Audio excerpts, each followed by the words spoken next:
Sahana Vavatu Sahanau Bhunaktu Saha Viryam Karavavahai Tejasvinavaditamastu ma vidvishavahai.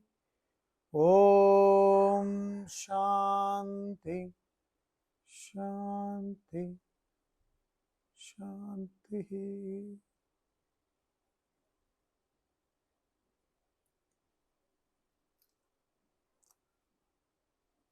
Hari Om everyone. Today we shall be beginning the Bhagavad Gita class, Srimad Bhagavad Gita. Literally it means the song of the Lord. The song sung by Sri Krishna on the battlefield of Kurukshetra, giving the knowledge of life and living to Arjuna. There are many different Gitas like Rama Gita, Ashtavakra Gita, etc. So Bhagavad Gita is the knowledge of life and living given by Sri Krishna to Arjuna. Bhagavad Gita, song of the Lord. And as I said, it gives us the knowledge of life and living. This knowledge of life and living is essential for human beings. Animals, they are governed by law of heredity, whereas human beings are not just governed by heredity but also by law of adaptation. So we need to seek the knowledge, gain the knowledge, and then adapt. A human being is given the choice of action. Animals do not have the choice of action. Herbivorous animal will be vegetarian. Carnivorous animal, they kill and eat. They don't have a choice. Human beings, without understanding this, they fed the cows, they mixed certain meat products in the cow's fodder and they fed the cows. And then the cows developed certain disease called, and they named the disease as mad cow disease. It is not the fault of the animals, it is the fault of the human beings. So animals function governed by the law of heredity. They do not have the choice of action, whereas human beings have the choice of action. And when we say choice, every choice comes with a consequence. For every action, there is an equal and opposite reaction, isn't it?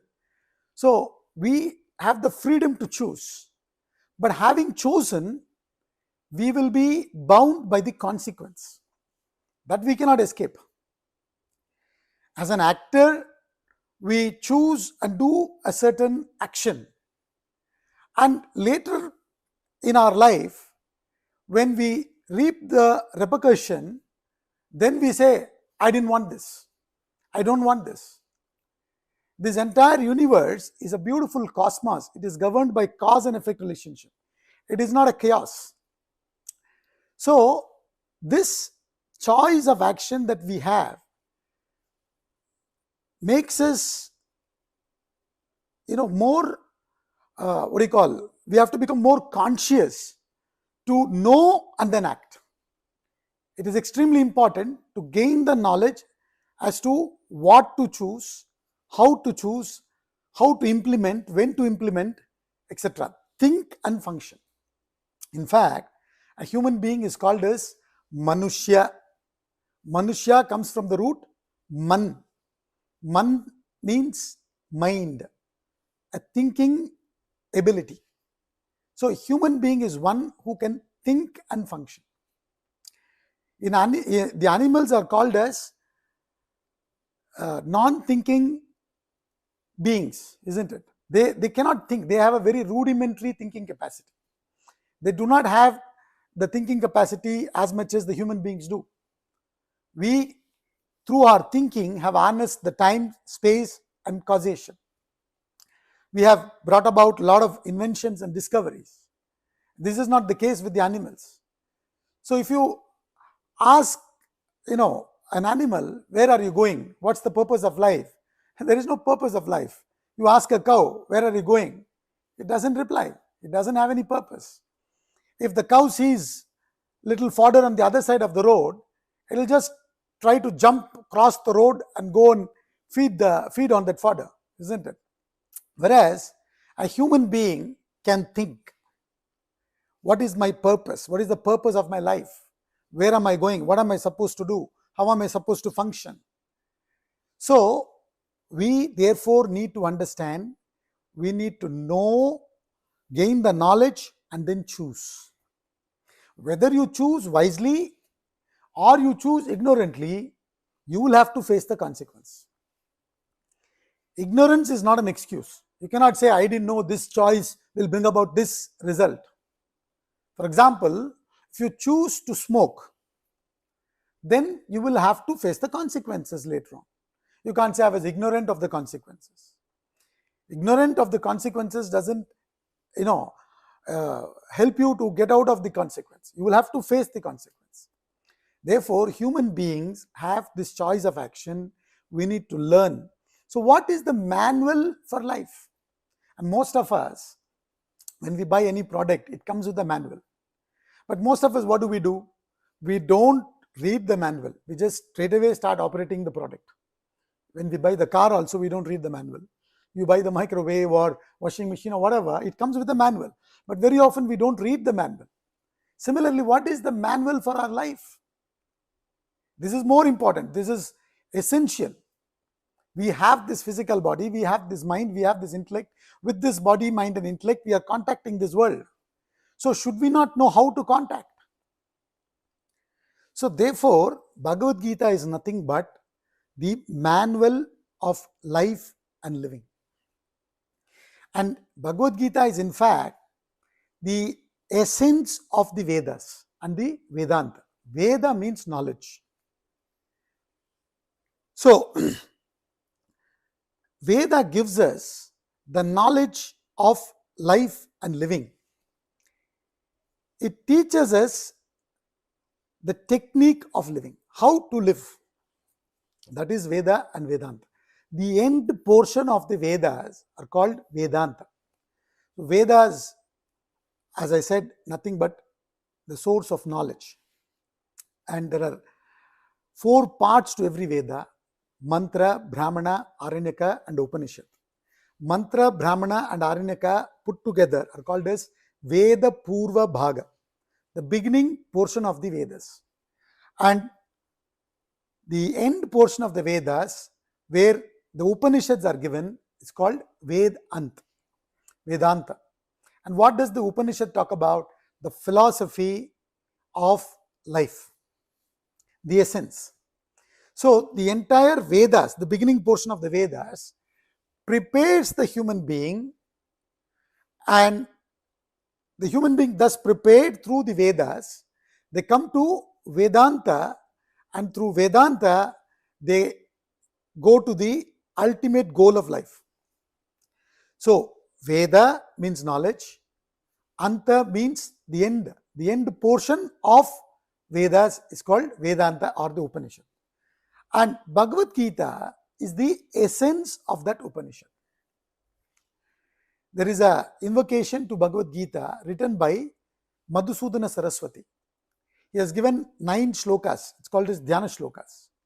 In one of the shlokas he says, Sarvopanishado Gavo Dokta Gopalanandanaha Partho Vatsa Sudhir Bhokta Dugdam Gitamritam Mahat. Sarva Upanishadaha Gavaha. All the Upanishads are the cows.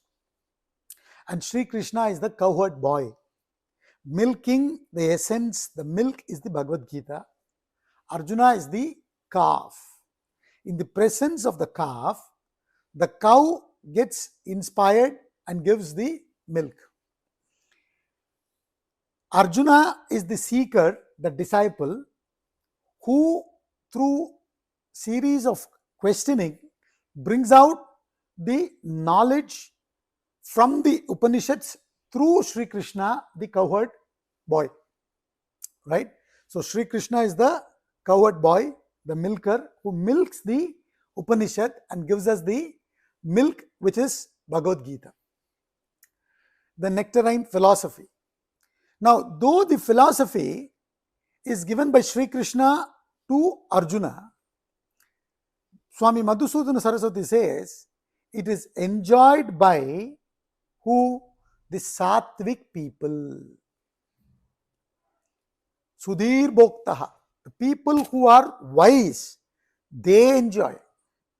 So, even though the nectarine philosophy is given, we need to put in effort to draw the essence through our efforts, through reflection, through manana, and then benefit. And this is what he says. Next week, we will start studying the Dhyana shlokas, all the 9 shlokas one by one. So, I am not going to the details of it. So, just wanted to say that Bhagavad Gita is nothing but the essence of the Upanishads. And how does the Bhagavad Gita start? It starts with the word dharma. Dharma kshetre kurukshetre samaveta yuyutsavaha mamaka pandavaschaiva kima kurvata sanjaya. Dhritarashtra, the blind king, is asking his charioteer Sanjaya, who got this power to see, sitting in the palace in Hastinapura, what is happening on the battlefield of Kurukshetra, which is few miles away. And Sanjaya got this boon, this power from sage Vyasa. And Dhritarashtra is blind, he cannot see. So therefore, he is so curious to know what is happening on the battlefield between his sons and his brother's sons, Pandu's sons, called Pandavas. His sons are called Kauravas, and Pandu's sons are called Pandavas. So Dhritarashtra is asking, what is happening between my sons and Pandu's children? Please tell me. So the first word in the Bhagavad Gita is what? Dharma. Dharma is how the Gita starts. So therefore, Gita is called as Dharma Shastra, Dharma Shastra. It teaches us dharma, the values. Dharma means values, righteous principles. Why these righteous principles are important?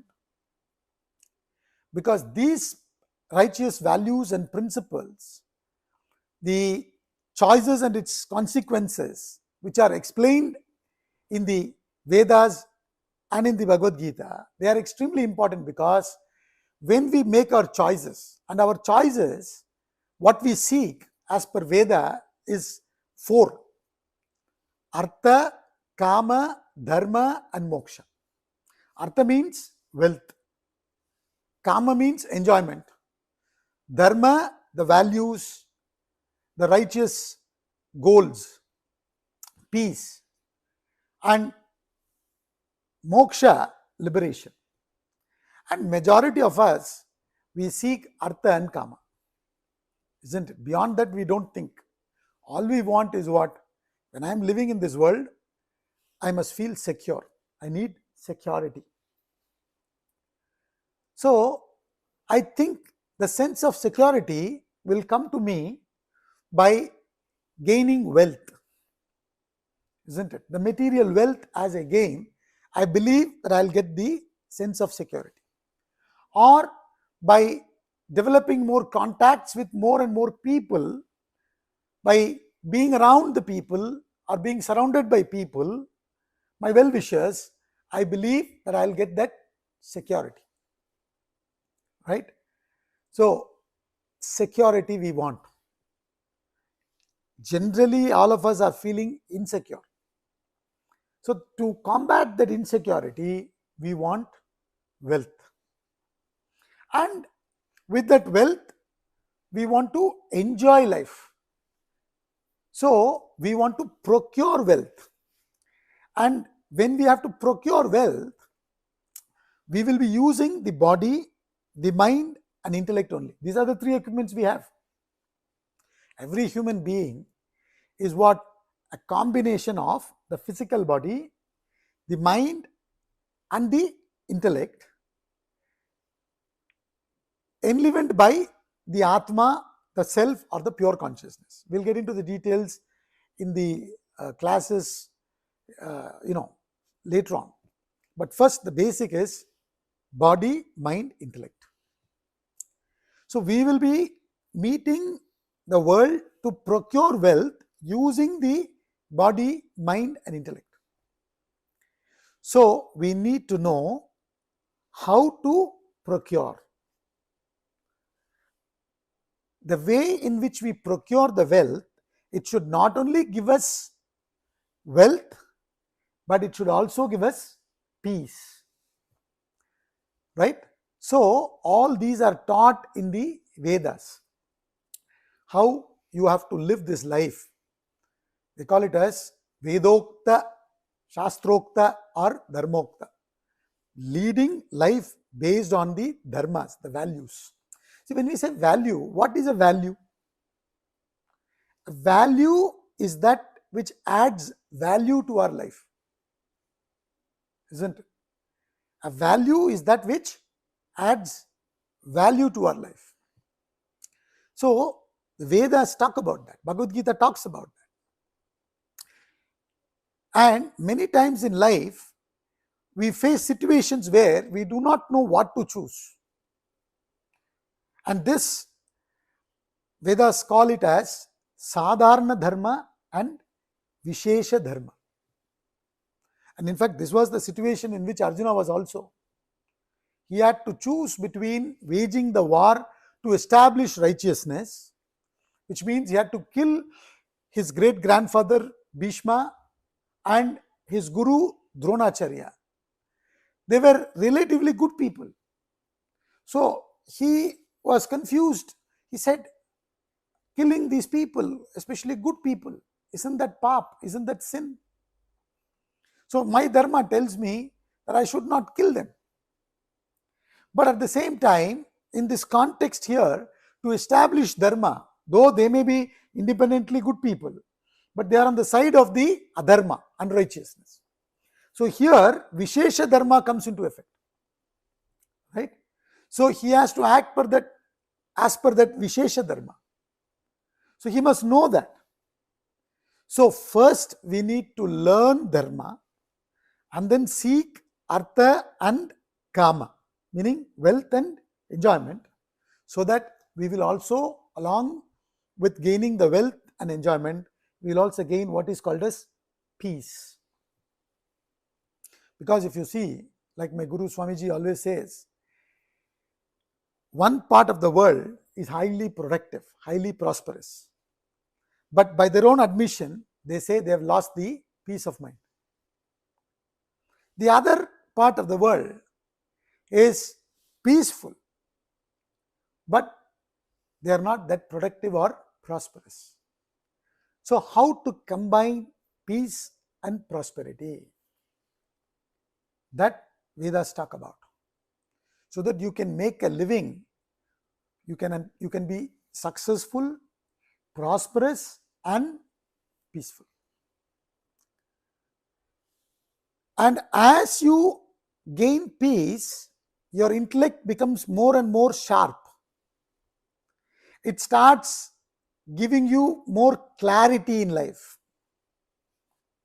It starts understanding the relative irrelevance and insignificance of the material world as an end in itself. The choice of material world as an end in itself is a very limited choice. That when we start leading our life dharmically, slowly we begin to understand that it's very, very limited. These are not going to give me that bliss or happiness that I'm looking through these senses, through the sense contacts and the material wealth. What am I actually looking for? I'm actually looking for that happiness only, sukham. So that bliss that I'm looking for, these material wealth cannot give me. They are needed only for transactional purpose. That clarity I get. You understand? That when I get, then I begin to question, then what is the residential address of happiness? Where does happiness reside? Blindly I was thinking that it resides in the material world. So if you want to attend this session, you first need to know where the session is going on. What is the address, isn't it? Without knowing, if you start roaming around, you won't come here, you'll be going somewhere else. So this is what we are all doing. Without properly learning, we've started living our life. So what is the residential address of happiness? Then Vedanta very clearly explains that the residential address of happiness is your true self. The happiness is not in the outside objects, it is within you. It is your original nature. That is another meaning of the term dharma. When you say dharma, means nature also.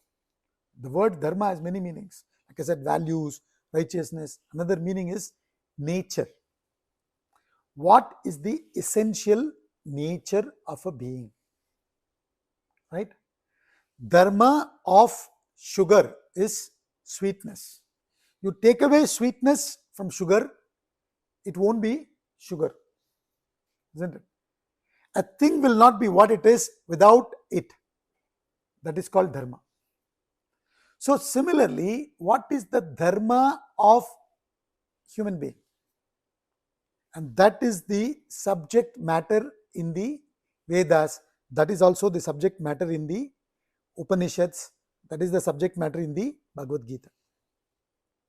So if you see, as I said, Bhagavad Gita starts with the word dharma, ends with the word mama. Yatra Yogeshwara Krishnaha, Yatra Partho Dhanurdharaha, Tatra Shri Vijayo Bhuti, Dhruvo Nitir Matir Mama. So the entire philosophy of the Bhagavad Gita is summarized between these two words, dharma and mama. Mama means my, dharma means nature. Mama dharma, what is my essential nature? And the Upanishads declare that your essential nature is infinite, complete, paripurna, limitless, ananda swarupam, meaning bliss. That is your essential nature. But today we are ignorant of our essential nature. And the Shastras, meaning the scriptures, they very clearly say the root of all the problem is this, ignorance. And because of this ignorance of our true nature, we assume a relative personality which is finite, this individuality. And the individual who is limited, this body-mind complex is limited. And the limited sense of individuality will suffer from limitation complex. So therefore, to feel complete, our thoughts run towards the world outside, to the objects and beings of the world, isn't it? So that by getting those objects and beings into our life, we want to feel complete. So we start running, our desire starts running towards the objects, and desires go through various modifications. Desire is called as kama in Sanskrit, and it becomes greed, it becomes anger, it goes through various modifications. When you fulfill a desire, your mind craves for more. Like the Pepsi advertisement says, dil mange more. The mind wants more and more. That is called greed, isn't it? So from kama comes lobha. And when someone comes in between you and your desire, they are interrupting you from achieving the desire, then what do you develop? You develop anger, krodha. So kama, krodha, lobha. And you compare yourself with those who have more than you. You develop jealousy, matsarya. And those who have less than you, you develop arrogance, mada. And when you fulfill a desire, there is fear of whether you will retain it or not. Bhaya.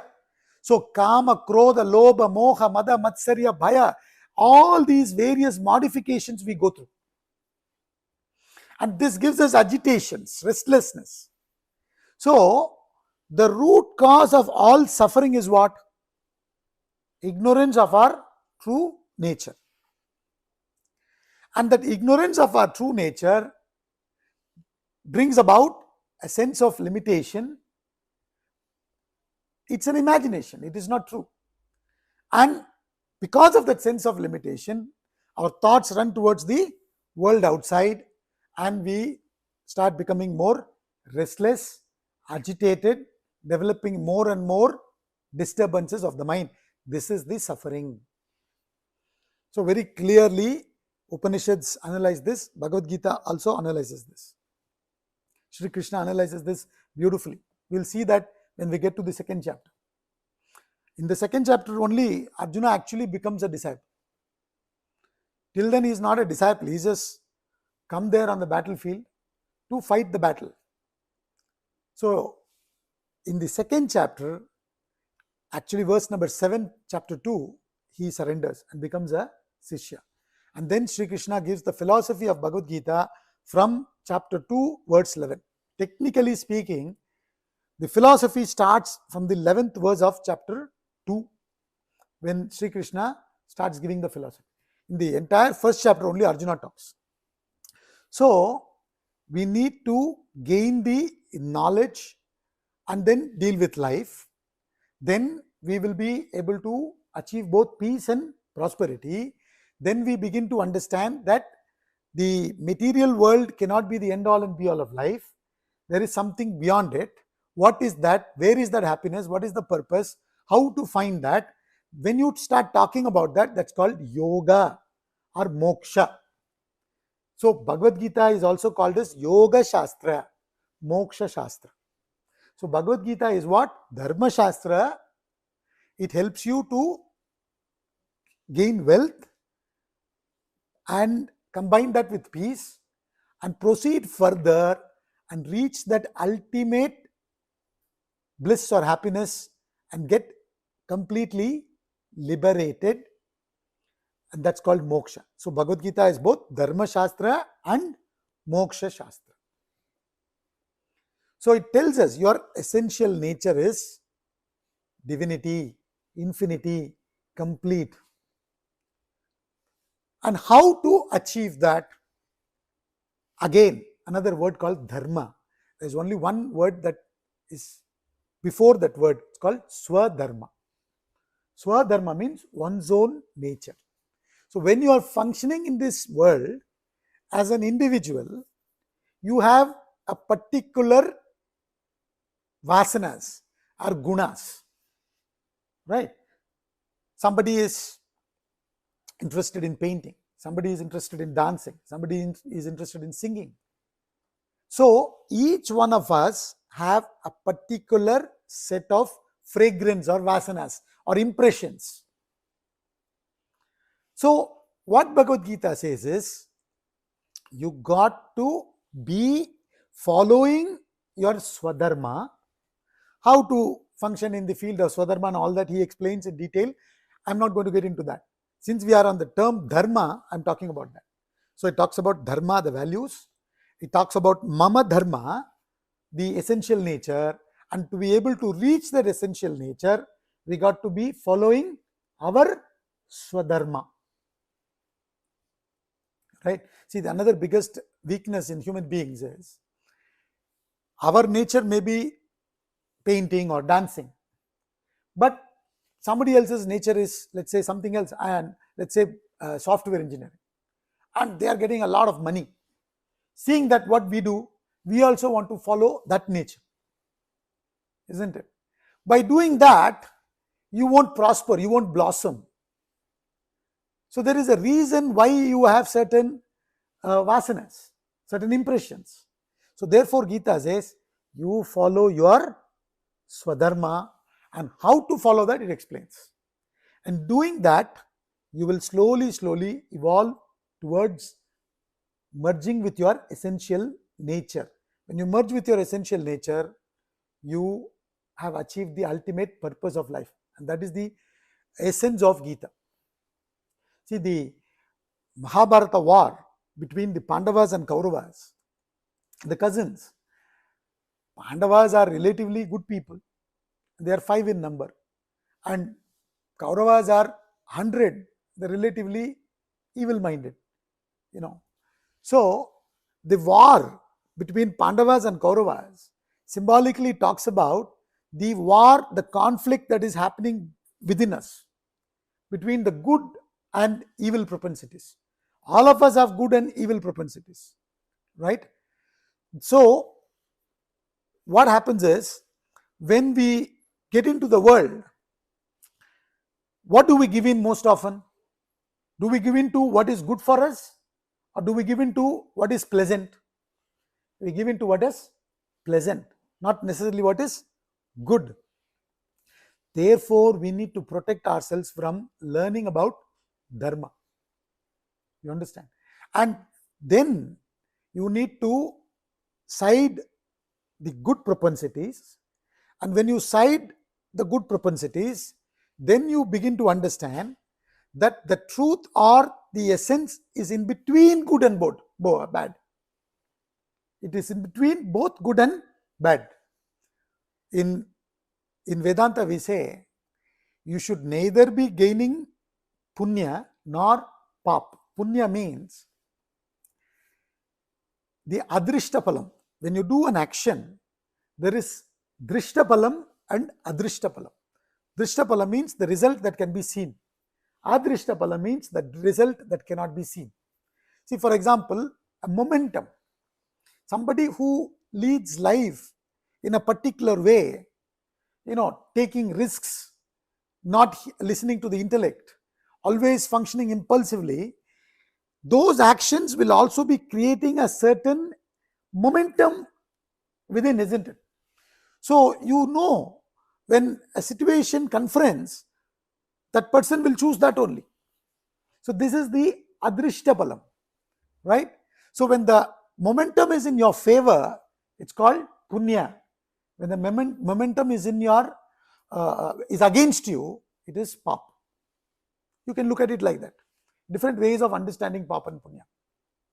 So, what happens is, we therefore need to neither go towards good nor bad, because it will continue making us lead a life in this world itself and not go deeper and understand our essential nature and liberate. Therefore, Vedanta says, first initially it says, take the side of the good. Right? Understanding dharma, take the side of the good. And then come in between, because now the goal is moksha. And when you side the good, slowly you develop momentum. Like I said, you will start beginning to ask questions towards the ultimate. And then you got to come in between, neither good desires nor selfish desires. When you act upon selfish desires, it produces pap or sin. When you act on unselfish desires, it produces punya, the virtues. But we should neither be developing virtue or sin, because essentially what the philosophy says is, everyone is divinity, obscured by these desires, which has come up because of the sense of limitation, which has come up because of ignorance, isn't it? So therefore, the divinity or God plus desires equals human beings. So what as human beings we should do is, we should rise above these desires. So through dharma, we pursue desires and we understand its relative insignificance, and then rise above that and start seeking liberation or moksha or yoga, union with the self. Yoga means, it comes from the root yuj. Yuj means to unite. Uniting with our nature. That is called yoga. So, by being in between, we don't develop desires. We reduce the desires and we don't develop fresh desires, and we slowly move towards the divinity. So, in the first chapter of the Gita, Arjuna requests Sri Krishna, because Sri Krishna, remember, he was the charioteer of Arjuna. So, he requests Sri Krishna to take the chariot and place it in between both the armies. Senayoru bhayor madhye ratam stapayame achyuta. Take the chariot and place it in between both the armies, the good and evil. We got to be in between. That is what the message given in the Gita. And when you are in between, then you qualify to drop the desires and merge with the self. So the fundamental declarations in the Upanishad, declaration in the Upanishad is what? Tat Tvam Asi. That thou art. That reality, the what? That infinity, the what? Not this individual that you believe yourself to be. Not this body, mind and intellect complex. Tat Tvam Asi. And this is what is talked about in the Upanishads. Now the Upanishads, the Vedanta, caters to a relatively mature students, right? So therefore, it doesn't go too much into the details of dharma and all that, because that is all covered in the Veda Purva Bhag. So a student who has gone through all that and then come to Upanishad, it starts getting into moksha, discussion about moksha, how to get there, etc. But when you come to Bhagavad Gita, the student here is Arjuna. Arjuna is a man of action like any one of us, right? We are not that matured student. So therefore, what does Bhagavad Gita do? It gives us the Veda, the Dharma also, which prepares us. And then having prepared, then it talks about yoga, the moksha. So that is why, as I said, it is called Dharma Shastra and Yoga Shastra. So first, the Upanishads, what they say with few verses. Upanishad is very terse.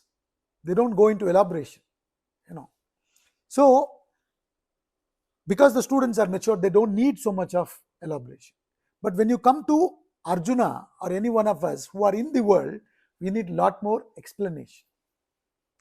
Therefore, what is given in few mantras in the Upanishads, for example, Isavasya Upanishad is only 18 mantras. The same message is given in the Bhagavad Gita in 18 chapters, which has 701 shlokas, 701 verses. Why this much elaboration? This is needed because the student is needed. And you will see that. See, first of all, remember, knowledge is never given, it is taken. If you try to forcefully give the knowledge, it will not go through. When you sprinkle water on a hot plate, it will just evaporate. So it needs to be absorbed.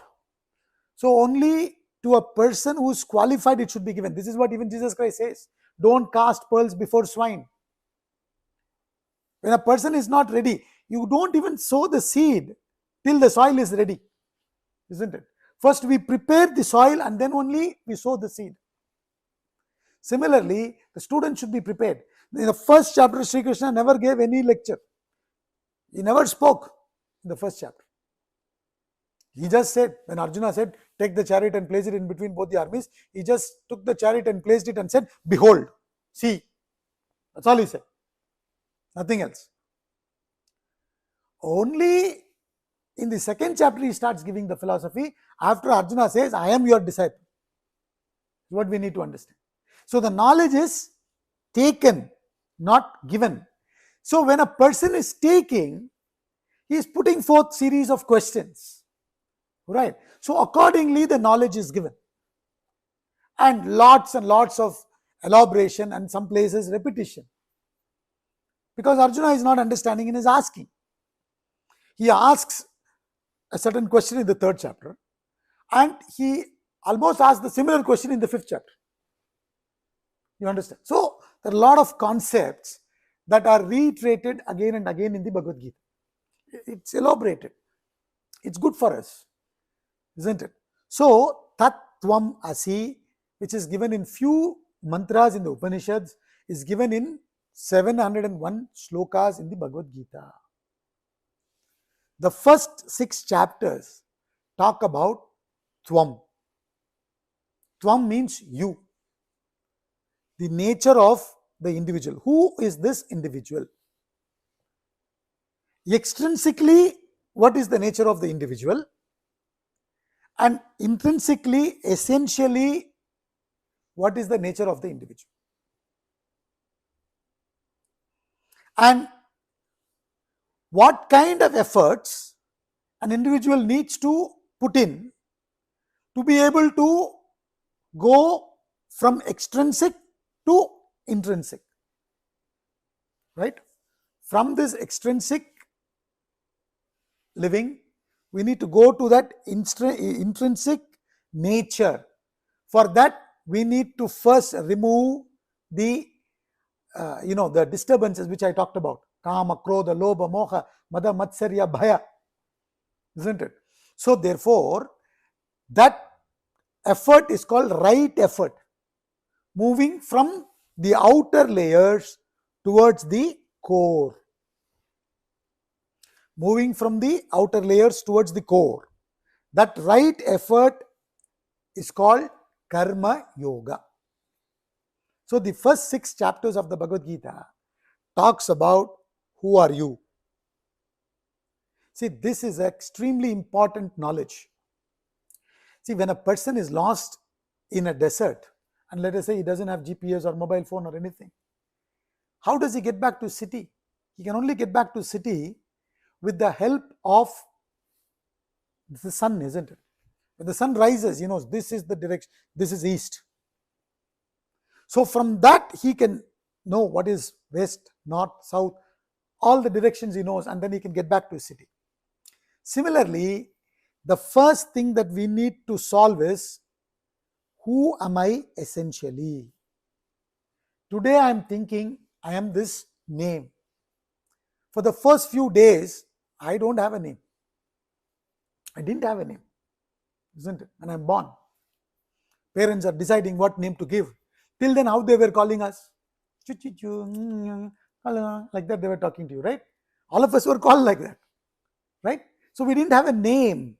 So when I say I am so and so, that is only your name, that's not you. Then you say I am a man or a woman, that is your sex, that's not you. Then you say I am an engineer, doctor, chartered accountant, that is your profession, that is what you do, that is not you. So like this, if you go on, then we ask ourselves, then who the heaven am I? And that is what the first 6 chapters talk about. The first of all, the extrinsic nature, then the essential nature, and the right effort to get to that essential nature, so that the mala means dirt. The malas are, what are the mala? The dirts: kama, krodha, lobha, moha, mada, matsarya, bhaya. All these have to be taken care of. Achieve chitta shuddhi. You understand? Chitta shuddhi means thought purification. We need to cleanse our thoughts. So, karma yoga. So, first 6 chapters talk about what? Nature of the individual and karma yoga, extrinsic nature, intrinsic nature, and karma yoga. And then the middle 6 chapters talk about tat. Tat means that reality. And that reality also from the extrinsic and intrinsic angle. The extrinsic angle of the reality, Bhagavad Gita and Vedanta says, it is this entire universe. This entire world is nothing but Ishvara. Ishvara means Lord, God. This world is nothing but divinity. But extrinsically, if you see, the 5 elements and all these are there. But when you probe intrinsically, what is that? That is also divinity. right? So this knowledge is given in the middle 6 chapters.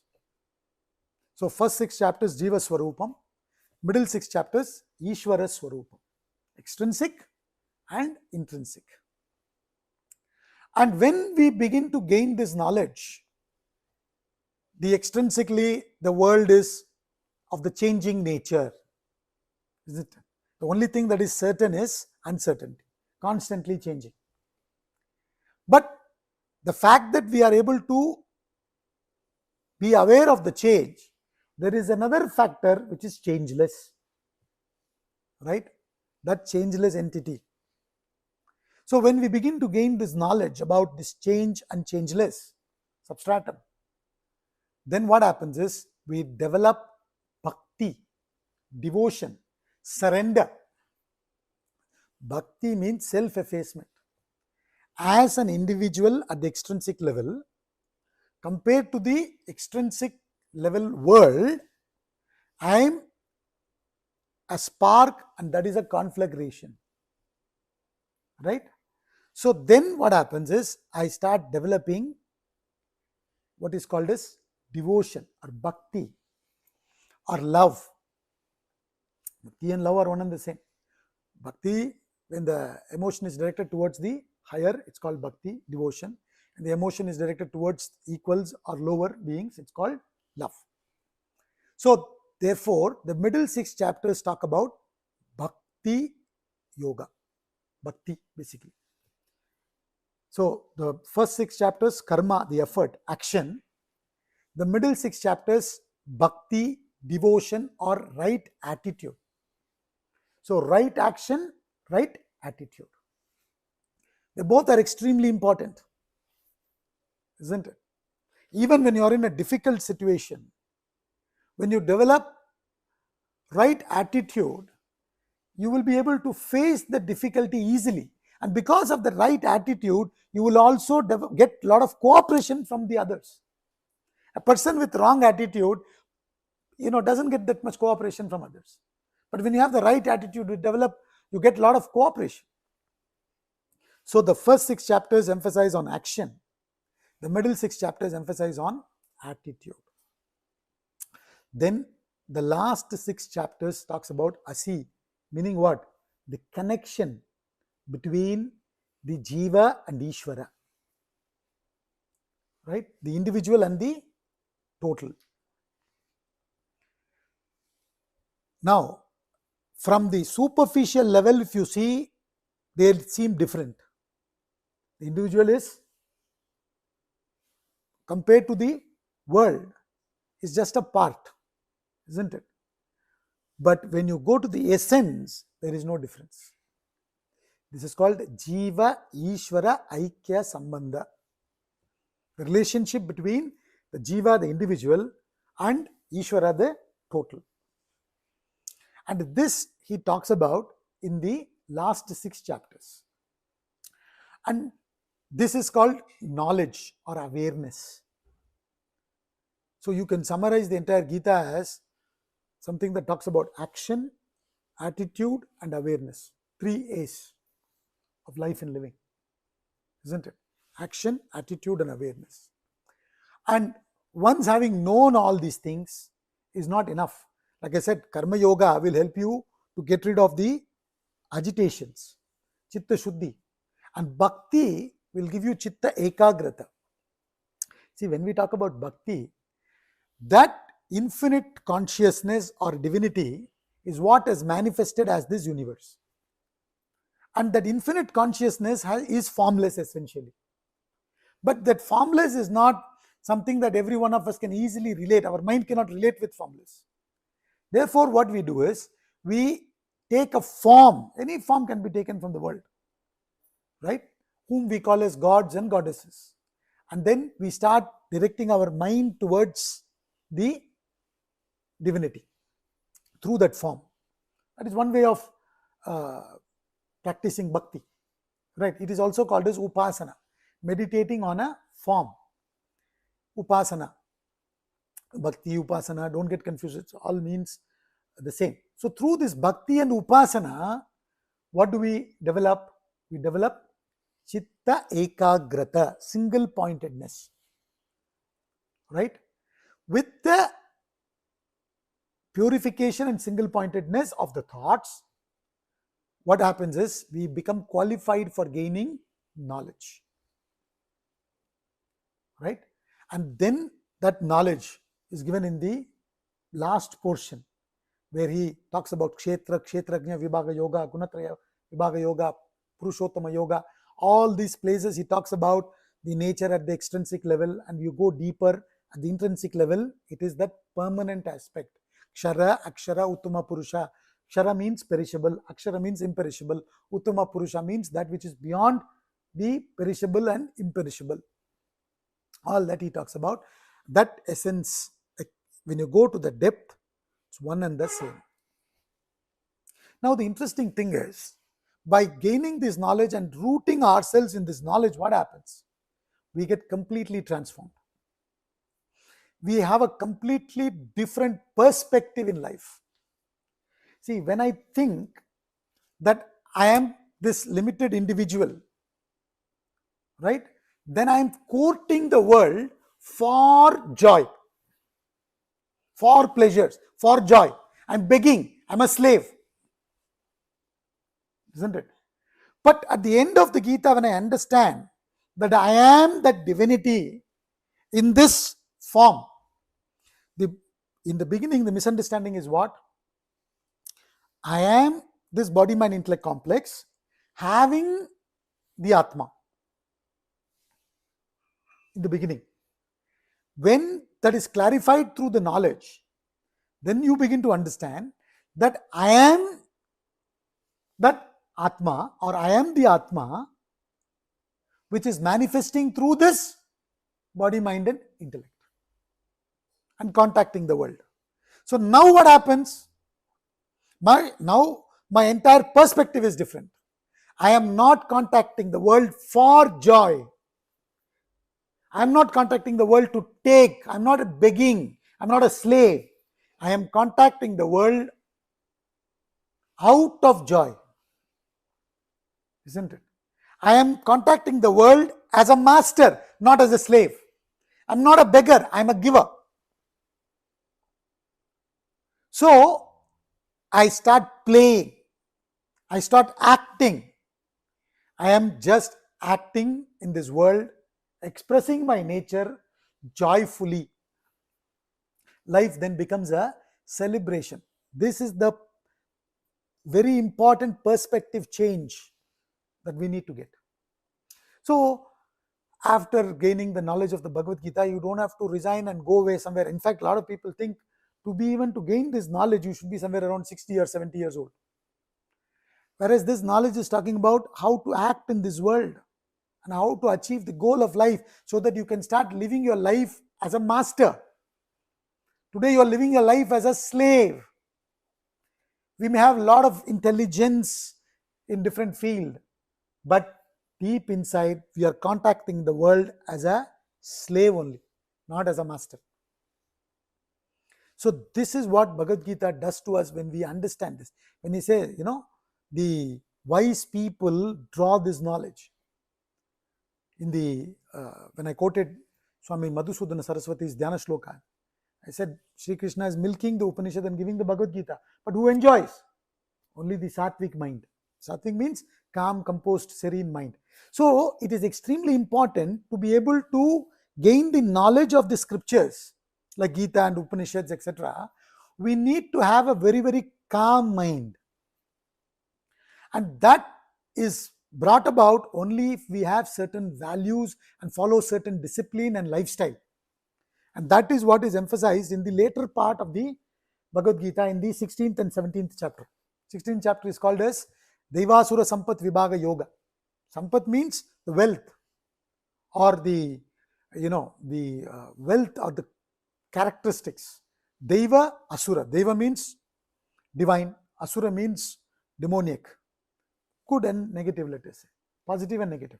What are the characteristics of the positive people, negative people? And we need to develop these positive traits, values, and follow a certain discipline, lifestyle. Then the mind is ready, prepared to be able to gain the knowledge. So through karma, chitta shuddhi, karma means karma yoga, through bhakti yoga, chitta ekagrata, and through jnanam, become one with the divinity. Right? So this is how Bhagavad Gita slowly leads us. So action, attitude, awareness, the 3 A's of life, very, very important. We then begin to lead our life with awareness, not live our life mechanically thereafter. Isn't it? And not lead our life as a slave. The bondage will be completely thrown away. We'll be living our life as a liberated person. So the 18th chapter is called as Moksha Sannyasa Yoga. Moksha means liberation. Right? So this is what the entire Bhagavad Gita talks about. It gives us direction in life. First of all, emphasizing on dharma. Then slowly leading us towards moksha. So this goal is not something that we need to attain. According to Vedanta, you are already infinite. You are infinite. But due to ignorance, you do not know that you are infinite. That is why you are living such a slavish life. So this ignorance can only be removed through what? Only through knowledge. So your actions cannot bring you liberation. Your actions cannot give you that goal. Only knowledge can give you the goal. But to gain that knowledge, you need to get chitta shuddhi and chitta ekagrata. So for that, action and bhakti helps. You understand? So through action and bhakti, we come to jnana. Through jnana of our real self, and we get into meditation, dhyan, and through dhyan, we merge with the self within. This is how we have to proceed, and this is what the Bhagavad Gita talks about. And now, Bhagavad Gita, as I said, is a conversation between Sri Krishna and Arjuna. In that, they don't say, now first chapter we are discussing, second chapter, they are discussing this on the battlefield. So they cannot, first chapter, second chapter, like that, they cannot say. So sage Vyasa, because of whom we got this, he is the one who nicely put it in this way. So he has put it in 18 chapters, right? And it has a beautiful thought sequence, a sequence of thought. And people like my guru, Swami Parthasarathy, he has done research and he further divided every chapter into various topics. So when we go through that, then we begin to understand the logical thought flow. And when we go through that systematically, we get the complete picture. And when we get the complete picture, the clarity is very, very important. That intellect, And in fact, there is a symbolism behind the chariot on which Arjuna and Sri Krishna is seated. Arjuna represents the individual, you and me. The chariot represents his body, the physical body. The horses represent the senses, the 5 senses that we have. And then the mind represents the reins. Sri Krishna, the charioteer, represents the intellect. The charioteer should be controlling the horses through the reins. Then the horses will be traveling on the path properly so that the individual can be seated on the chariot nicely and enjoy life, enjoy the travel. Similarly, in our life, the intellect should be controlling the mind and the senses. Then we will be happily sitting in this body and enjoying the life's journey. Otherwise, we will suffer, and that is what is happening. So therefore, Bhagavad Gita gives us direction and clarity about life. After having understood that, we got to live our life. So a lot of people think, why am I living life? Why do I have to study Gita now? Understand? You have to study first, learn, and then live. Not live and then learn. So it is not a post-retirement course. It's a course that you got to learn first and then live your life. So that is why in our scriptures they split our life into 4 parts, 4 stages called as